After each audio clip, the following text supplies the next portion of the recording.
اب آئیے مسائل کا بیان، اور مسائل کے بیان میں ہم وہاں تک پہنچے تھے کہ جہاں سجود کے مسائل بیان کیے جا رہے تھے آغائے سیستانی کی توضیح المسائل اس نئے ایڈیشن کے اعتبار سے، اور 1054 کہہ دیجیے 1054 اگر پھوڑا یا زخم تمام پیشانی پر، جس کے معانی بیان کیے جا چکے ہیں پیشانی کیا ہوتی ہے، پھیلا ہوا ہو، تو اتنا بڑا نکل آئے خدا نخواستہ الیاذ باللہ من ذالک، اللہ محفوظ رکھے، تو احتیاط واجب کی بنا پہ ضروری ہے کہ پیشانی کو دونوں اطراف کو، جو پیشانی کے باقی ماندہ حصے یا کسی ایک جانب کو جس طرح بھی ممکن ہو زمین پر رکھ، اگر ممکن ہے یہ سائڈ، ممکن ہے یہ سائڈ، پھوڑا یہاں پہ نکلا ہوا ہے، تو جس حد تک ممکن ہو اس حد تک پیشانی کے کسی ایک طرف کو یا دونوں طرفوں کو، یہ ہو سکتا ہے کہ 2 سجدہ رکھیں، آپ بیچ میں گیپ کر دیں، پھوڑی کی جگہ چھوڑ دیں، ایک سجدہ یہاں آ گیا، ایک یہاں پر آ گیا، اب آپ نے سجدہ کیا تو آپ کے یہ دونوں حصے لگے ہوئے، اور اگر اس کا امکان نہیں تو کوئی ایک سائڈ۔ کہنے کا مطلب کیا ہوا؟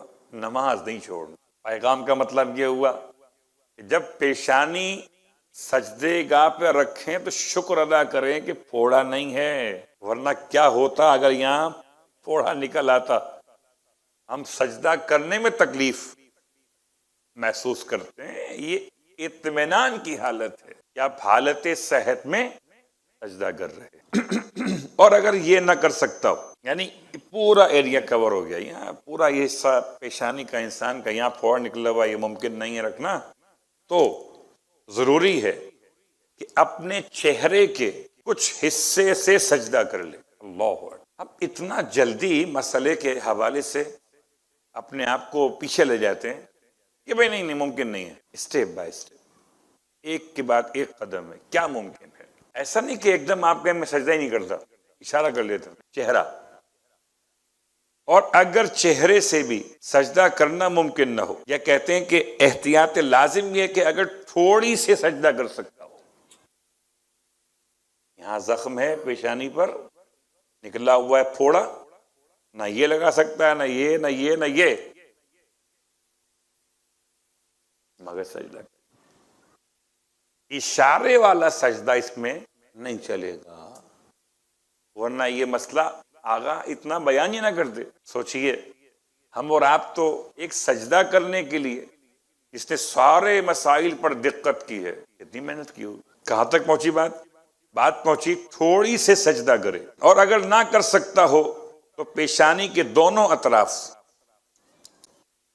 سے ایک طرف سجدہ کر لے، اور اگر چہرے سے سجدہ کرنا کسی طرح ممکن نہ ہو، نہ ادھر نہ ادھر نہ ادھر نہ ادھر نہ ادھر، کہیں ممکن نہیں ادھر، تو پھر ہے اشارے سے سجدہ کرے۔ سبحان اللہ سبحان اللہ سبحان اللہ، لیکن اشارہ سب سے آخر میں۔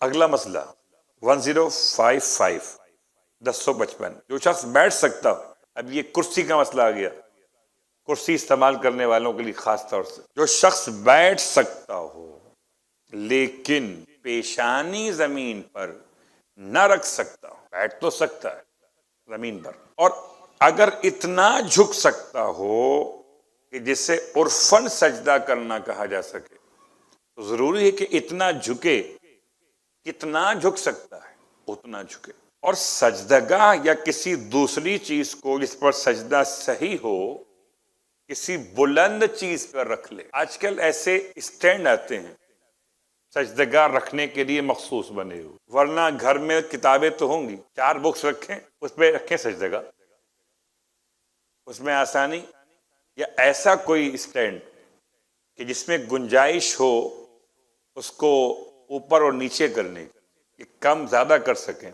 فولڈ ہو جاتا ہو، کیا پتا کس منزل پر آ کر، یعنی اب آپ جھک کر دیکھیں کتنا جھک سکتے، جتنا جھک سکتے اس سے جو کم جگہ رہ گئی ہے اس کے لیے آپ نے سجدگاہ کو اونچا کرنا۔ پہلے اپنی مومنٹ چیک کیجئے کس حد تک آپ سجدے میں جا سکتے، اس کے بعد اب کتنی جگہ باقی رہے گی زمین سے، اس گیپ کو فل کیجئے، 2 سجدگاہ سے ہو جائے، 4 سے ہو جائے، ایک کتاب ایک سجدگاہ، 2 کتاب ایک سجدگاہ، مثال دے رہا ہوں سمجھانے کے لیے.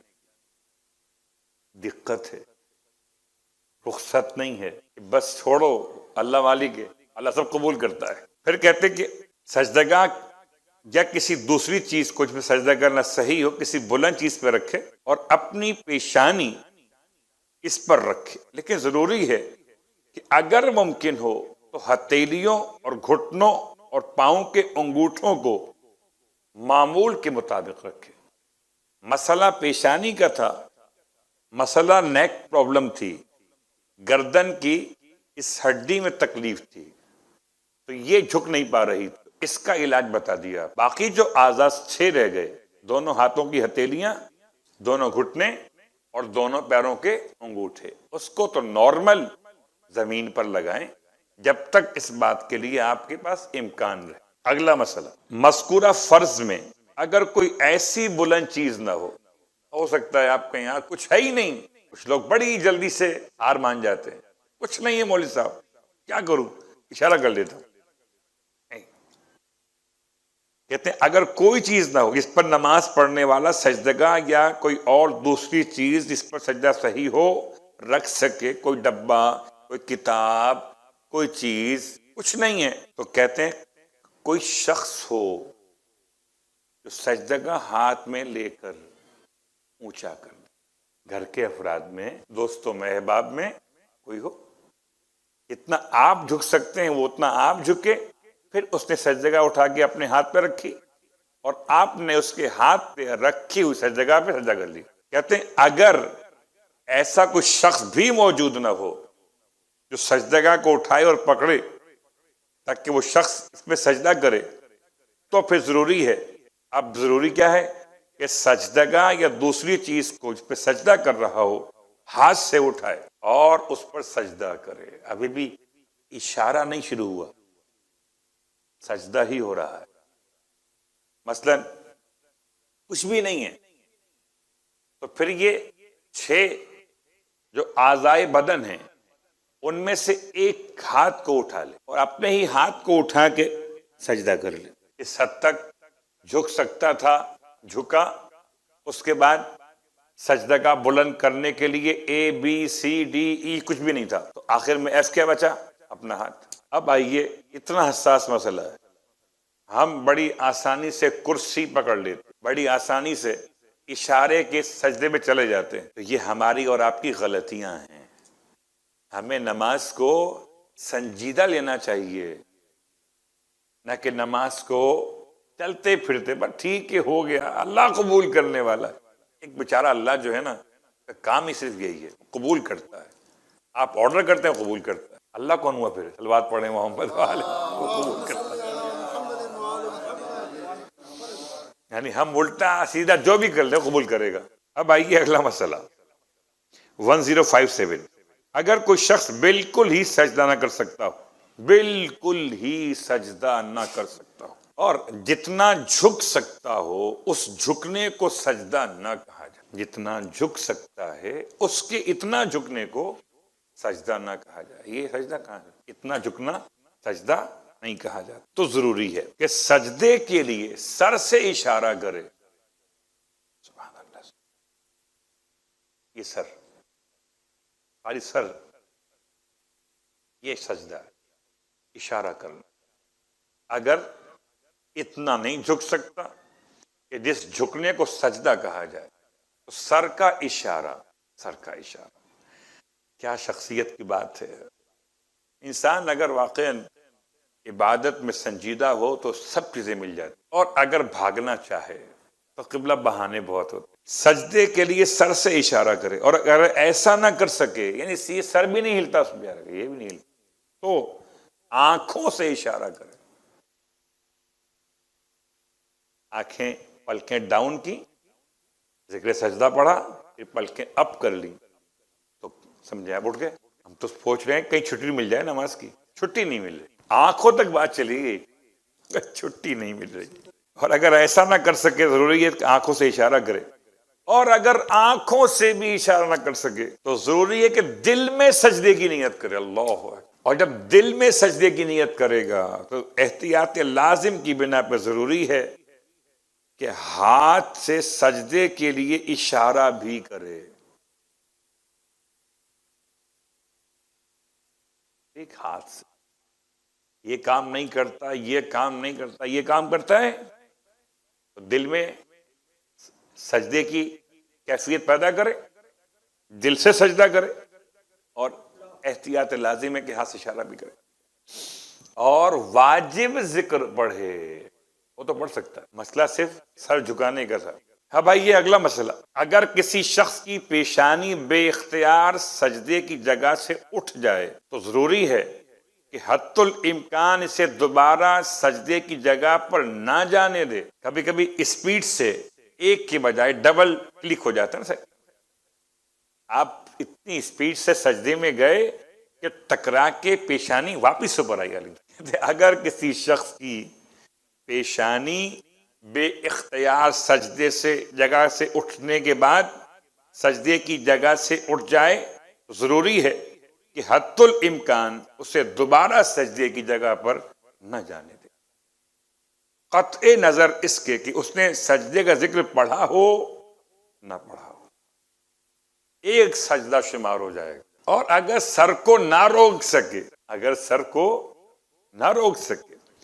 اور بے اختیار دوبارہ سجدے کی جگہ پہنچ جائے تو وہی ایک سجدہ شمار ہوگا. لیکن اگر واجب ذکر ادا نہ کیا ہو تو احتیاط مستحب یہ کہ ذکر ادا کرے. یعنی سیکنڈ ٹائم جو پیشانی بے اختیار چلی گئی تو اگر فرسٹ ٹائم والے میں ذکر نہیں پڑھا تھا تو سیکنڈ ٹائم والے میں ذکر کو پڑھ لے.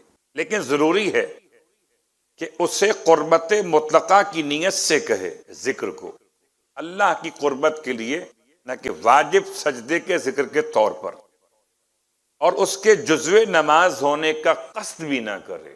یہ وہی مثال جس سے میں نے پہلے دی تھی آپ کی خدمت میں کہ جیسے کوا ٹھونگے مارتا ہے، ایسا سجدہ کرنا. یا کبھی کبھی اتنی اسپیڈ سے انسان سجدہ کرتا ہے کہ اپنی باڈی اس کے اپنے کنٹرول میں نہیں رہ پاتی. لیکن بہت کم ہے ماشاءاللہ. جتنا سکون سجدے میں پہنچ کے ملتا ہے، ساری تھکان دور ہو جاتی ہے، بلکہ لوگ تو سو بھی جاتے ہیں، وہ الگ بات. اگلا مسئلہ 1059، جہاں انسان کے لیے یہ اہم مسئلہ ہے، جہاں انسان کے لیے تقیہ کرنا ضروری ہے وہاں وہ قالین یا اس طرح کی چیز پہ سجدہ کر سکتا ہے.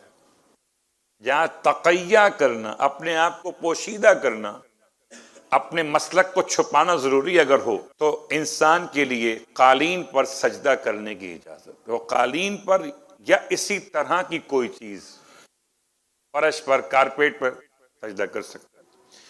اور یہ ضروری نہیں کہ نماز کے لیے کسی دوسری جگہ جائے، تقیہ میں ضروری نہیں ہے.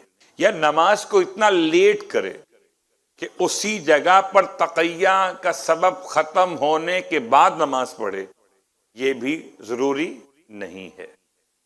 اگر تقیہ ہے تو آپ کی ہماری نماز کارپیٹ پہ سجدہ کر کے اس وقت میں ہو جائے گی. نہ تو نماز کو لیٹ کرنا ہے. لیٹ کرنے کا مطلب کیا ہوا؟ مثال دیتا ہوں. بعض جگہ آپ دیکھ رہے ہیں مسجد میں لوگ بھرے ہوئے، آپ کہتے ہیں اگر میں ان کے ساتھ نماز پڑھوں گا تو میں سجدہ کارپیٹ پہ کروں گا، ان کے ساتھ میں سجدہ کا استعمال نہیں کر سکتا. اب یہ جائیں باہر مسجد سے، نکل جائیں، ختم ہو جائے، کوئی مجھے خوف نہ رہے، پھر میں نماز پڑھوں گا. کہتے ہیں اس کا انتظار بھی آپ نہ کریں. اگر تقیہ ہے تو آپ نماز کارپیٹ پہ سجدہ کرتے ہوئے پڑھ سکتے ہیں، لیکن شرط یہ کہ تقیہ ہو. تقیہ میں ہاتھ باندھنے کا موضوع الگ ہے، کیونکہ ہاتھ باندھنا الگ موضوع ہے. ابھی فی الحال بات ہو رہی ہے کس کی؟